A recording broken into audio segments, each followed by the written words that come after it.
Hello everybody, hello, welcome to Freezer Meal February. It's time to get our freezers full of delicious food. My name's Leslie Ladd and I'm excited to be here with you today. So if you've done one of my freezer meal prep sessions before, I'm doing it a little bit different today. A couple reasons. One, we're doing 3 workshop sessions, okay? And so today, Friday the 10th, Friday the 17th, Friday the 24th, all at noon, Mountain Time, MST. And, but I'm pre-recording everything because one, I'm just making the mess once and then it's done. And the second reason, the biggest reason is I just got home from doing a big shop at Costco. So I want to just get everything done and into the freezer. So I've split it into 3. The first session is going to be if you're using the air fryer 5-pack collection, and I'm going to make meatloaf, chicken fingers, honey garlic orange chicken, slow cooker rotisserie chicken, and sweet garlic ribs. Okay, and then session 2 is going to be chicken recipes. Session 3 is going to be beef and pork recipes. Okay, so you need the booklet. I'll have it all put together here soon. What I've done is all the recipes I'm going to be doing in these 3 sessions are in here, but I'm going to give you another 12, I think it is, just so you've got some options in case what I've done just isn't your jam. You got something else to choose from, okay?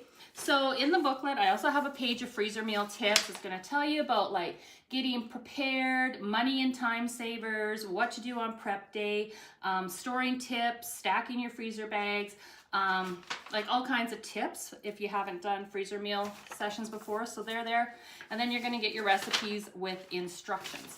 So what I do all the time is I get prepped first, and you can see I got a whole bunch of veggies going here, my hamburger, I got a bag, I don't think you can see, I got a whole chicken in this bag, I got a bag of ribs over here.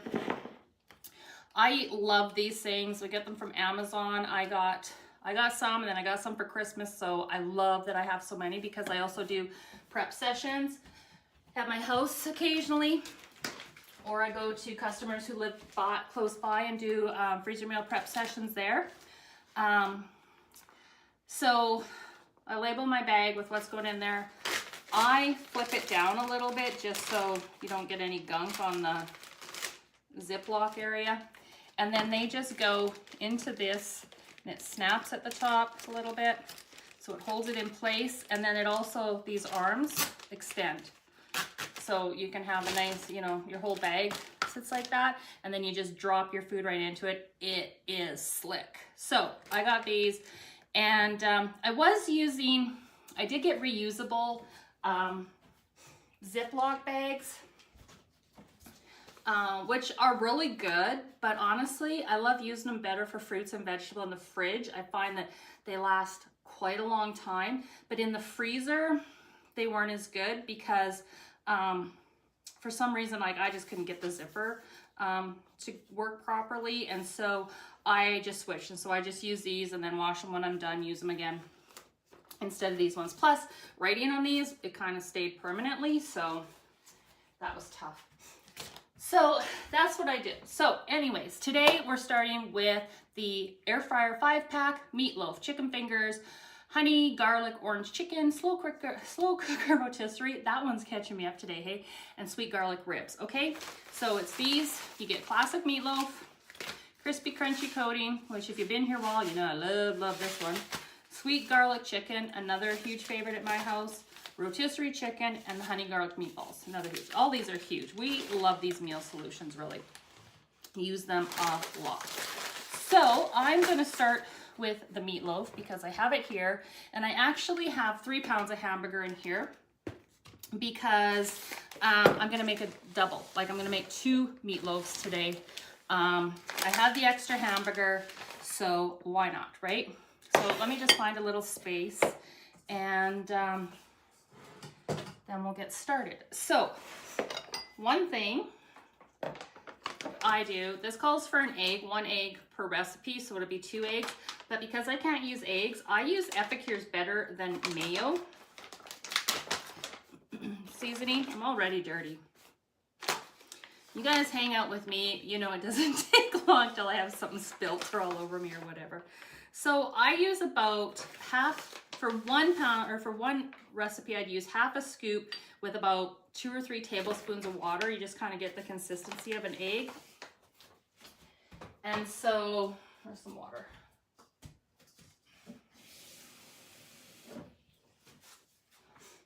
That's what I'll do here. This doesn't have a flavor to it. Like if you're making the mayo,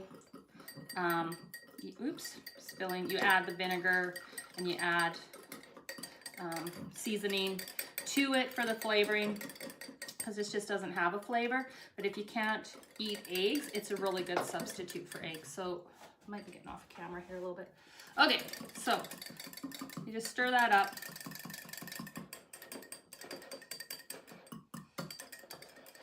You get like kind of the consistency of an egg. Spilling all over. You can see it just kind of, you get that. And then it works as a binder for you.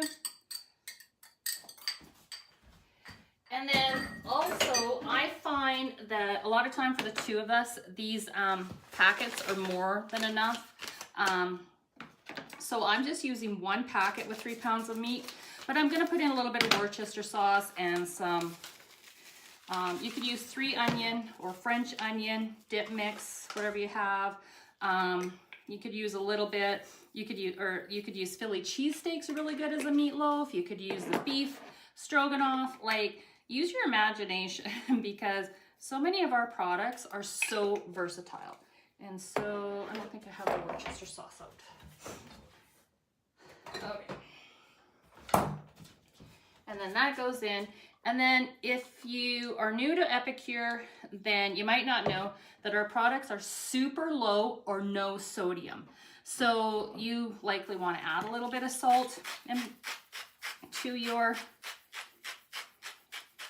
recipes. You can wait till it's done and give it a try, whatever you prefer, but they are a low sodium product. So you might notice that when you first get used to it, especially if you've been like, if you're replacing it with like a grocery store brand, like if you're using the taco seasoning and you're using the grocery store taco seasoning and now you've replaced it with Epicure's, you're probably going to notice a huge difference in the salt. So just add it to your taste, but it's awesome because it's so low, and actually eventually you'll get used to the lower sodium and you'll realize how much flavor it's got without salt being added. So I'm just mixing that all up. And then I'm gonna wash my hands because I'm gonna show you kind of what you can do for freezing options. Give me a second. I'll wash my hands a lot throughout this process.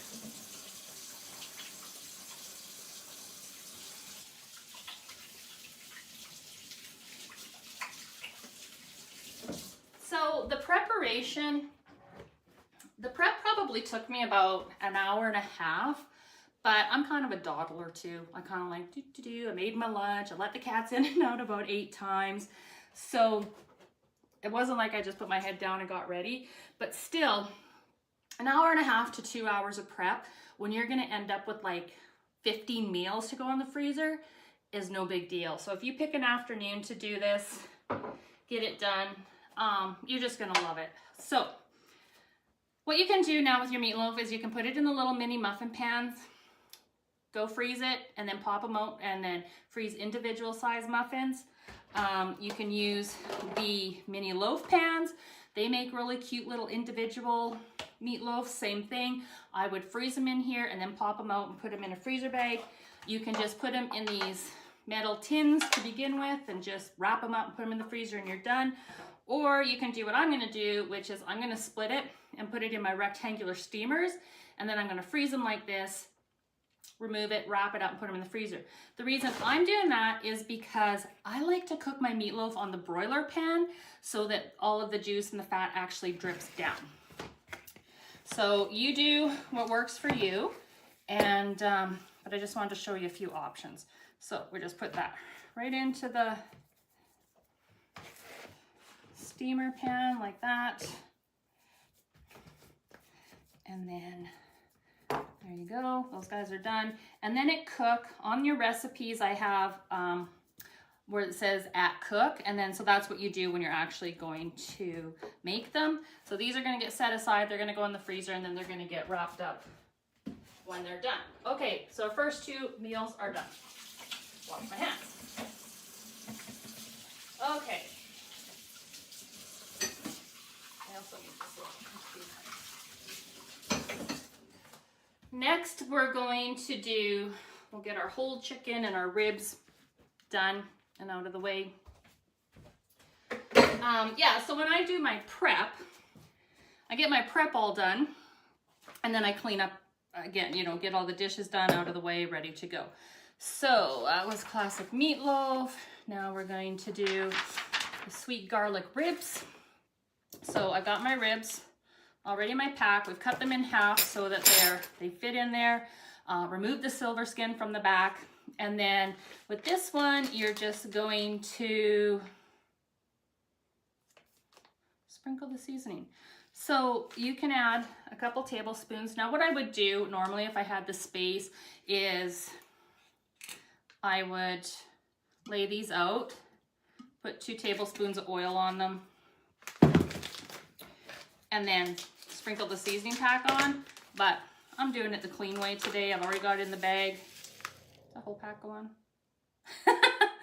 I'm just like trying to think. Some of the recipes I have to use part of the pack because the rest is going to go on later. So that actually was quite a bit of seasoning. You probably could get away with doing 2 batches or just half of one, but that's it. That's just gonna, I'm not gonna squeeze the air out yet because I'm gonna shift this around a little bit. Shake it around, get all that seasoning around everywhere.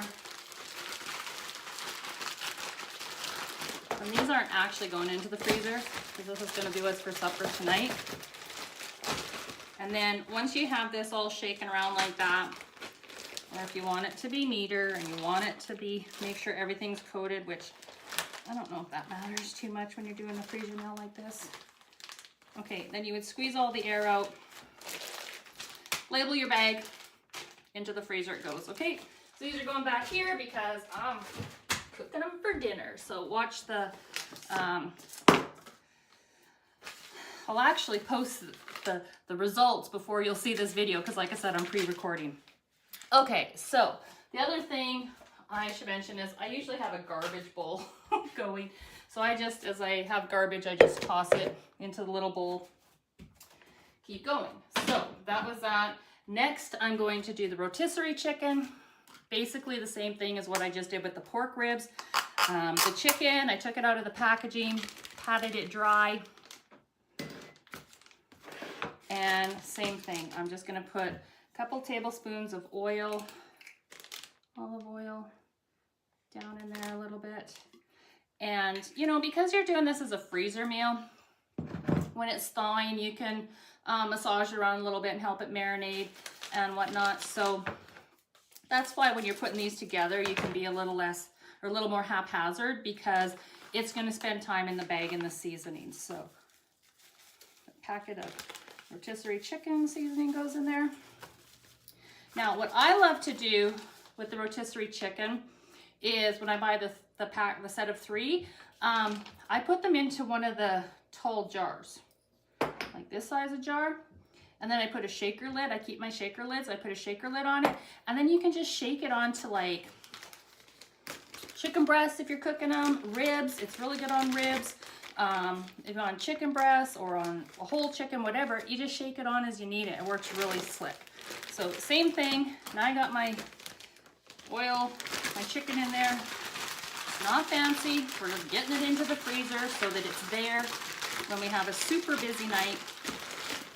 Or one of those nights when you're just not super interested in doing the whole shebang for dinner. You just pull out a freezer meal, put it in the crock pot or get it ready for the sheet pan, whatever it takes. All right, so there we go. Chicken's done, label it. I put what it is and when I made it. So I'll put, you know, whole chicken, 0223 on it. I don't put the cooking instructions because I will have all these recipes in my book off to the side, and I found like if you taped them or whatever you did, if you write on them, sometimes when it was thawing it would get smudged and stuff. So I just keep the recipes close by, and I'm the cook at my house, so I don't have to worry about somebody else wondering where the instructions are, so I just don't even worry about it. Okay, so now what do we got going? Honey, garlic, orange, chicken. This one just sounded so yummy. And where's the recipe? I'm not necessarily going in order of how I have them in the little booklet. I'm going in order of how it makes the most sense to like not make a giant mess. Okay, so this one is boneless chicken thighs, or you can use chicken breasts if you have them, which is what I have. Chicken thighs would make a less expensive version, but use what you have. I'm just trying to think what I'm doing. 1, 2, okay, this goes, yeah.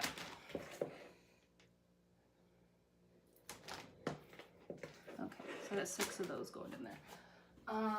Just making sure I'm using my chicken properly. And also, just go by the recipe. Follow the recipe, not necessarily what I'm doing it, because I'm doing it for how we eat, and there's just 2 of us. So if you want to double or triple some of these recipes, this one I think it would be really, really easy to double the meat and have, you know, half this or the same amount of sauce. So yeah, you can just kind of do it however you like. Now, you can do, I'm kind of just the dump and toss around. Again, like I said, it's going into the freezer, so it's easy to do that. And so everything's just getting tossed in here. I've got 2/3 cup of soy sauce. And this is my Perfect Petite that I'm using as my measuring sauce, or my measurer. 2/3 cups of honey. Actually, I'm gonna do those other 2 chicken breasts in here, or these other 2 pieces in here. I'm gonna do a good big batch because this will be one that'll be good to have leftovers for lunch. And honey. I love honey. 2/3 cups of honey. So I'm just eyeballing this one because I hate putting honey in a measuring cup. So I'll put about that much in. So this is gonna make a sauce that can go over your rice after you've done it on the slow cooker, or done it in the slow cooker.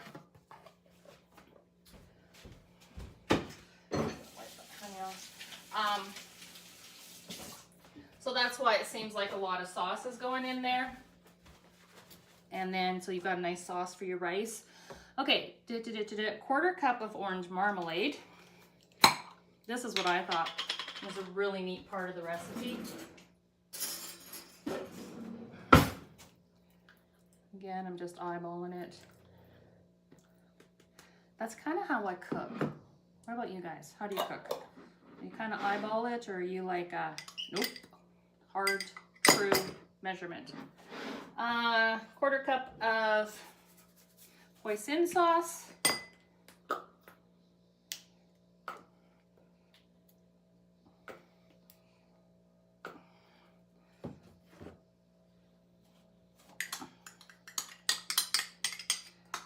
I think I cook enough recipes that I can come awfully close to guessing fairly accurately anyways. 2 teaspoons of sesame oil. I love cooking with sesame oil. I love the flavor of it. I really, really do. 1, 2. This is our 4-in-1 spoon. If you haven't seen this, 1 tablespoon, 1 teaspoon. And on the back, it's a 1/2 teaspoon, and there's a little line there for a 1/4 teaspoon. So it's perfect. You got 4 measures all in one. And then the sweet, is that right?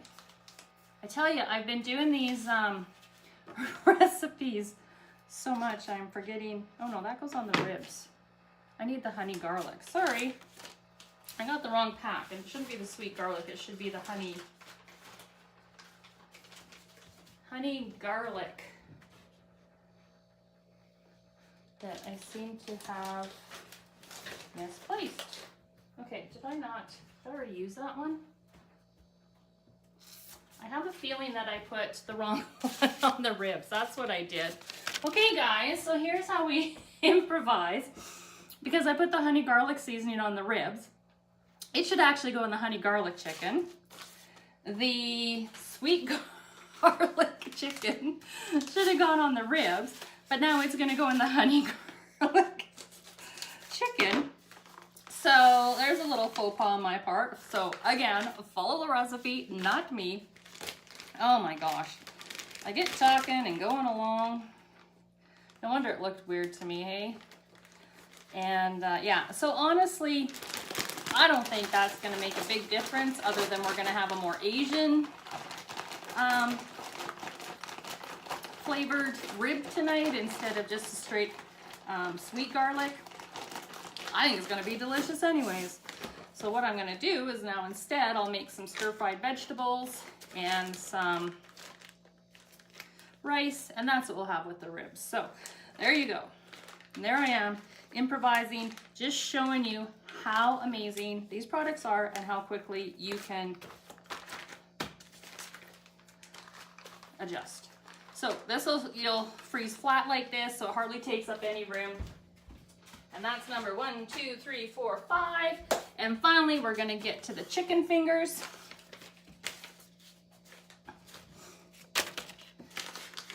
And this is one of my most favorite things ever, is this crispy crunchy coating mix. I just love it. So I take,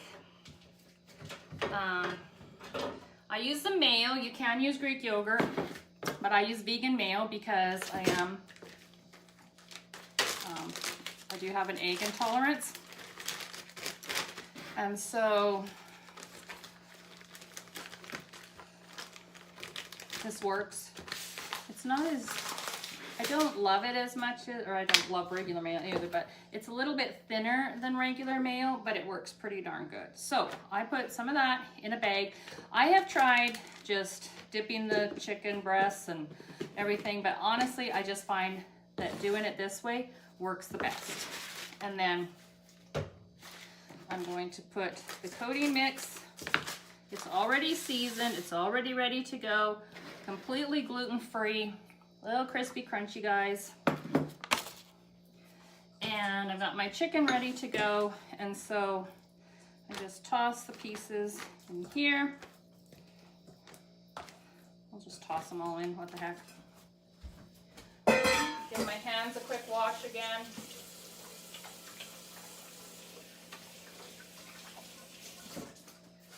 Okay. And then you zhuzh these all around in the mayo. Dip them in the coating. And then when you, so these chicken fingers, I'm doing chicken fingers, you can do chicken burgers if you like. There's a couple of them in here that are probably the size more appropriate for burgers. And then what I'll do is I'll just put them on this sheet pan. You know, get them coated in the mayo, get them coated in the crumb coating, and then they're gonna go on the sheet pan into the freezer, and then when they're frozen, then they'll just go into a freezer bag until I'm ready to use them. And then what I do, you can do these on the sheet pan with the cooling rack. See, this one's more like chicken burger size. And you see that just coats them up nicely. Lay that on there like that. I cook them right from frozen. You can do it on the sheet pan with the rack on it. The rack helps to create a air fryer experience in your oven, or you can cook them in an air fryer. That works too.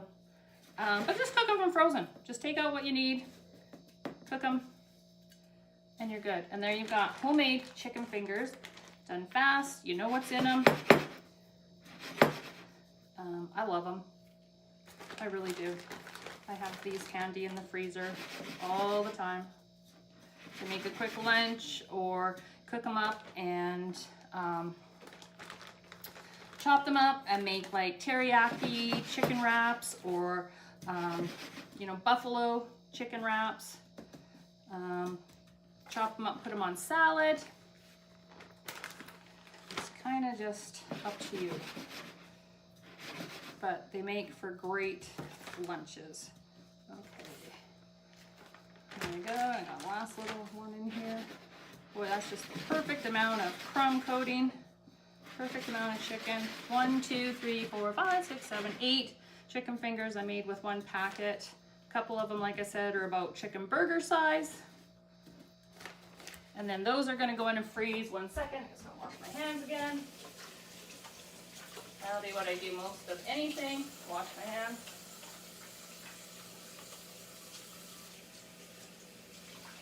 Okay, and so I've got 2 meatloafs, a tray of chicken fingers, the honey garlic ribs instead of the sweet garlic ribs, the sweet garlic chicken instead of the honey garlic chicken, and a rotisserie chicken ready to go into the freezer.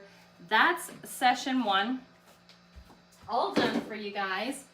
And yeah, I'll show you some photos when these are all done. Honestly, they're just gonna freeze like this. I'm gonna put them in a freezer bag and now they're ready to go whenever I want. You cook from frozen. And that's it for session number 1. So we'll see you guys. I'll see you next week, but I'm gonna tape session 2 right now. So have an amazing day. Bye guys.